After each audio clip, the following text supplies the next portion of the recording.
Spinoza se hacía preguntas como: ¿por qué somos tan dogmáticos? ¿Qué nos vuelve irracionales? ¿Por qué vivimos como esclavos de nuestras emociones y de las opiniones de los demás?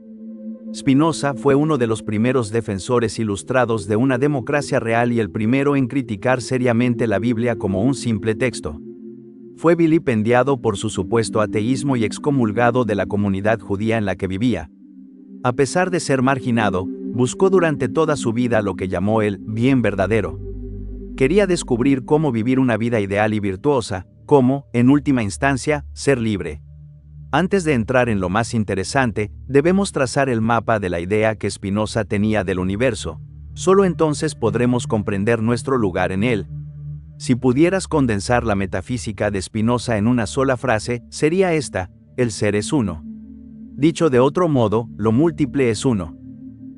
Lo que esto significa es, en realidad, bastante simple.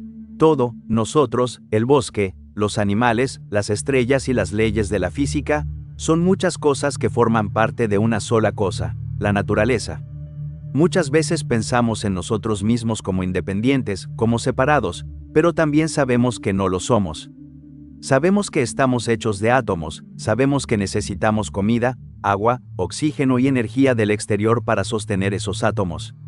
Sabemos que dependemos de herramientas, de la gravedad y, por supuesto, de los demás. Conocemos el círculo de la vida, el ecosistema interdependiente en el que vive el reino animal, y sabemos que una cosa afecta a otra. En resumen, sabemos que todo está conectado. Este es el fundamento de Spinoza.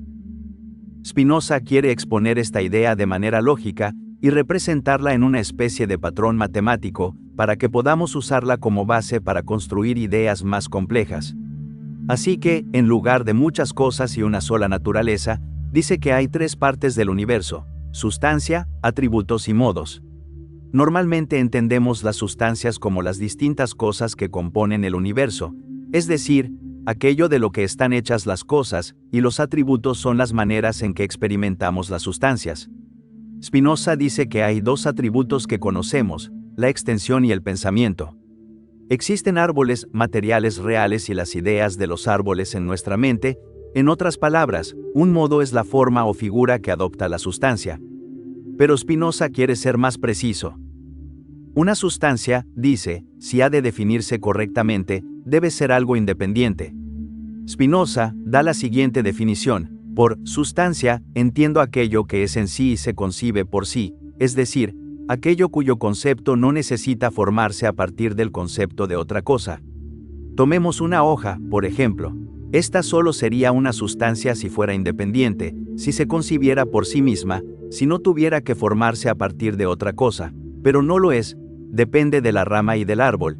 En otras palabras, una sustancia debería ser algo independiente. Sin embargo, al pensar este experimento mental, resulta que todo está, en algún sentido, determinado, es dependiente y es una extensión de cosas externas a sí mismo. Por lo tanto, si definimos las sustancias de manera estricta, resulta que solo existe una, la naturaleza.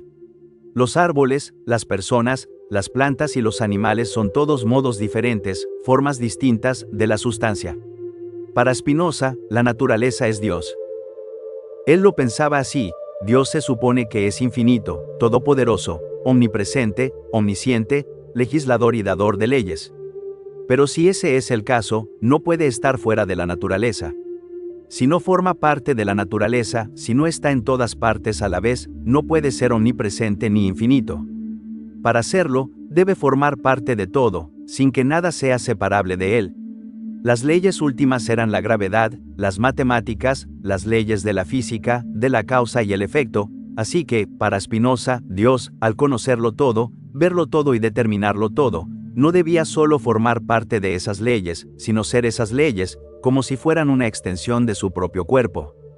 Spinoza escribía al comienzo de la Ilustración y durante la Revolución Científica. Intentaba, de algún modo, conciliar un universo antiguo con uno nuevo, el de la ciencia, la razón y la experimentación. Veía que todas las cosas, si se estudiaban con cuidado, estaban implicadas y afectadas por todas las demás. Todo formaba parte de un gran ecosistema ordenado, aunque aún no tuviera esa palabra para describirlo. El universo de Spinoza es la descripción de un hecho singular: todo está conectado. Para comprendernos a nosotros mismos, debemos comprender el mundo natural del que formamos parte.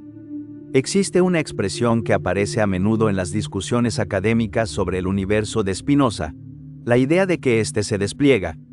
Una semilla se despliega en un árbol, el dolor del hambre se despliega en la preparación de una comida, el deseo sexual se despliega en una nueva vida humana, y una nube se despliega en el cielo.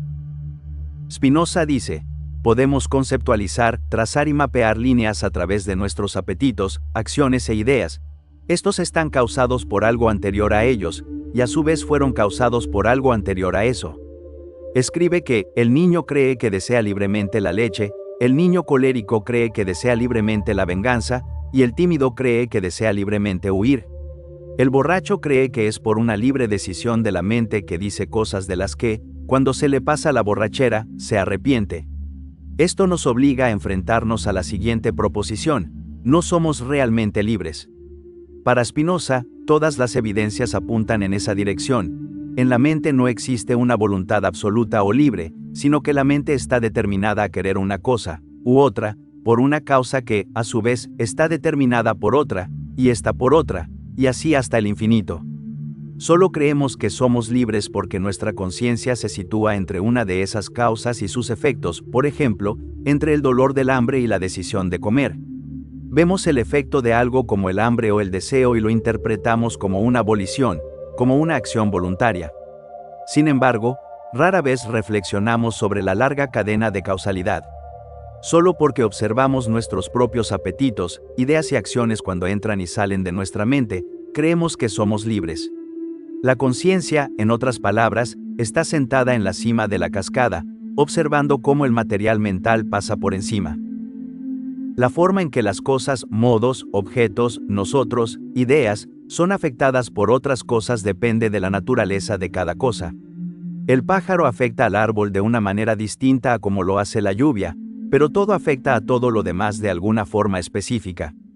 Desde una mentalidad científica, el enfoque es claro: comprender cómo las cosas afectan a otras cosas. Para Spinoza, en ello reside la clave de la vida. Spinoza escribe: imagina por un momento esas líneas de causa y efecto que recorren el universo. El pájaro es algo para el árbol para el suelo, el fuego para la mano que se acerca. Cuando pensamos en términos de líneas, nos damos cuenta de que todo en el universo es siempre relativo a otra cosa. Esto, una vez más, tiene consecuencias radicales que deberían cambiar nuestra forma de pensar. Significa que nada es bueno o malo en sí mismo, sino solo en relación con otra cosa. Un incendio es dañino para mí, por eso huyo de él. Un refugio es beneficioso para mí, por eso lo busco. Tendemos a pensar las cosas como buenas o malas, verdaderas o falsas. Atribuimos propiedades a los objetos y los concebimos como si fueran ciertas cosas. Pero olvidamos que siempre somos nosotros quienes atribuimos esas propiedades, la bondad o la maldad, lo sabio o lo insensato, de modo que estas valoraciones de objetos, ideas o personas no son realmente propiedades que estén en las cosas, sino descripciones de una relación. Las consecuencias de pensar así se vuelven aún más radicales. Si las cosas no pueden definirse por sus propiedades, sino solo por sus relaciones, entonces deben entenderse únicamente por sus capacidades de afectar a otras cosas o de ser afectadas por ellas. Si todo tiene que ver con relaciones, con capacidades de afectar o ser afectado, con causa y efecto, entonces, ¿cómo deberíamos pensar nuestra relación con las cosas que nos rodean? La respuesta es bastante simple: deberíamos intentar organizar nuestra experiencia del mundo de tal modo que nos encontremos con cosas que nos afecten positivamente.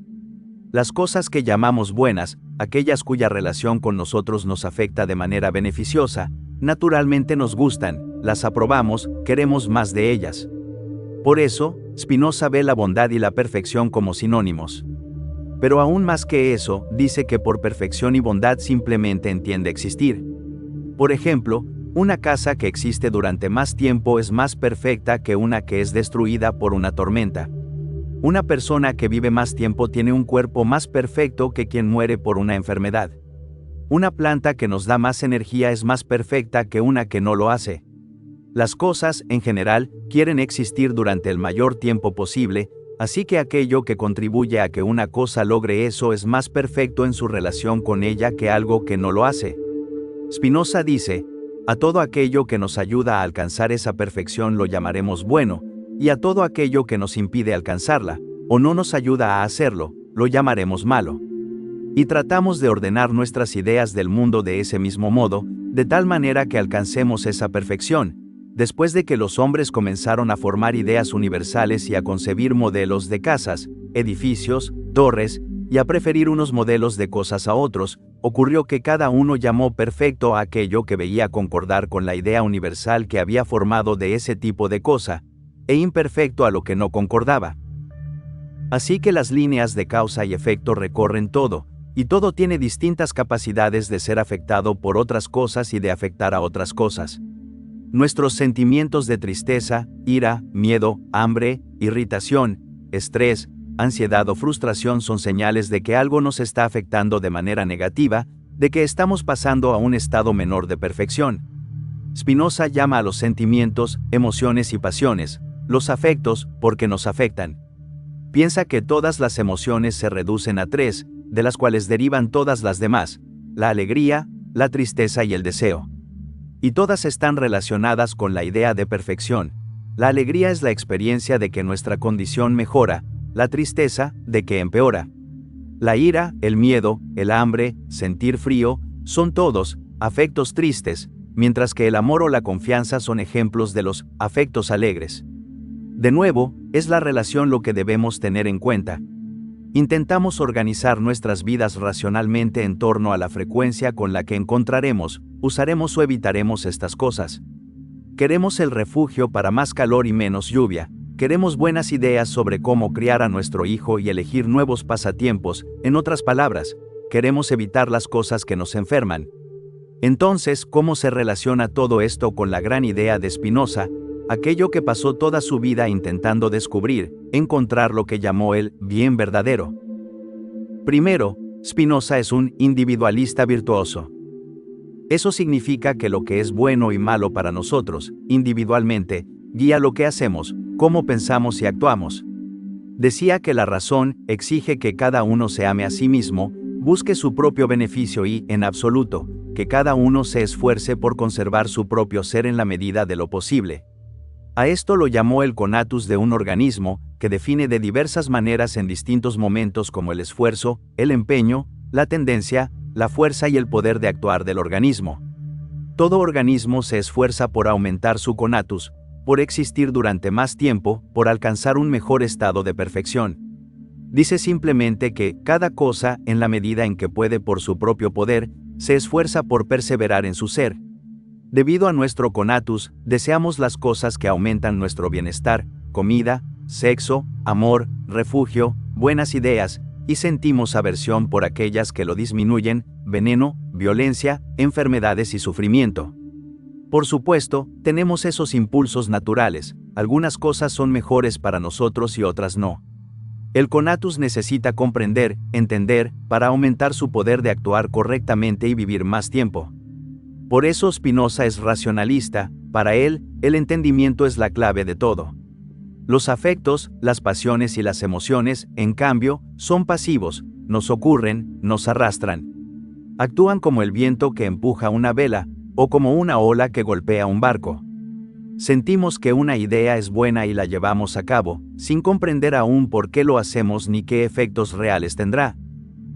Pero a menudo nuestras ideas están equivocadas respecto de si esos afectos realmente nos están ayudando. Lo que queremos hacer es comprender las causas y efectos reales de lo que hacemos. Spinoza dice que apoyarse únicamente en los sentimientos y los afectos es, básicamente, un estado de esclavitud, porque somos empujados por ellos sin comprender ni elegir por nosotros mismos. Escribe que, la diferencia está entre el hombre que es guiado solo por un afecto o por la opinión, y aquel que es guiado por la razón. El primero, lo quiera o no, hace aquellas cosas de las que es más ignorante. En cambio, el segundo no obedece a los deseos de nadie más que a los suyos propios y hace únicamente aquellas cosas que sabe que son las más importantes en la vida, y por ello, las desea intensamente. Por eso, llamo esclavo al primero, y hombre libre al segundo. Entonces, ¿qué implica realmente ser activo? Una persona activa es guiada por su conatus, el deseo de longevidad, alegría y perfección. Para lograrlo, usamos la razón para estudiar las causas y los efectos de esas relaciones entre las cosas. Queremos comprender cómo nos afectan esos afectos y qué efectos tendrán a su vez en el futuro. Podemos decir que el conocimiento inadecuado consiste en comer únicamente por deseo y por hambre. El conocimiento adecuado, en cambio, es comer de manera racional, conociendo los nutrientes, dónde crece el alimento, qué contiene, el efecto que tiene a largo plazo y cómo contribuye a la salud. Spinoza escribe que, cuando un ser racional es verdaderamente activo en la medida en que se mueve por el conocimiento que posee, las cosas que hace están guiadas por una comprensión verdadera de lo que está en su propio mejor interés, y por tanto, producen una mejora en su condición. Spinoza dedica mucho tiempo en su Ética a comentar sobre la virtud, el vicio, las emociones y los sentimientos, e intenta comprender su relación con la razón. Un vicio, por ejemplo, es un amor o deseo desmedido por la comida, la bebida, la unión sexual, la riqueza y la estima. La fortaleza, para Spinoza, es la virtud por encima de todas las demás. Consiste en el esfuerzo por perseverar en el propio ser, en pensar con amplitud y en orientar nuestras acciones mediante la razón, invirtiendo tiempo y energía en comprender cómo funciona el mundo para aumentar nuestro poder de actuar y asegurar beneficios futuros. Dice que, para superar lo pasional y elegir lo racional, para vivir con fortaleza, debemos mirar a Dios, es decir, a la naturaleza, para comprender qué perdura, qué funciona, qué es más perfecto y más bello, y así aumentar nuestro conatus como especie en relación con el resto de la naturaleza. A esto lo llama mirar desde la perspectiva de la eternidad. Para Spinoza, pensar desde la eternidad es la forma más elevada y verdaderamente divina de pensar. Spinoza dice algunas cosas sobre el carácter de la persona libre y habla extensamente de distintas virtudes, emociones y vicios, pero, en lo fundamental, la persona guiada por la razón y orientada por la naturaleza tendrá dos cosas: fortaleza de carácter, es decir, el empeño, el esfuerzo, la voluntad de comprender el mundo, y actividad, elegir mediante la razón, en lugar de pasividad, ser empujado por los afectos. Él dice, una persona que ve la necesidad de las cosas contempla su devenir con calma y serenidad. Ver desde la perspectiva de la eternidad significa observar cómo distintas afecciones, distintas causas y efectos, afectan a las cosas con diferentes niveles de poder.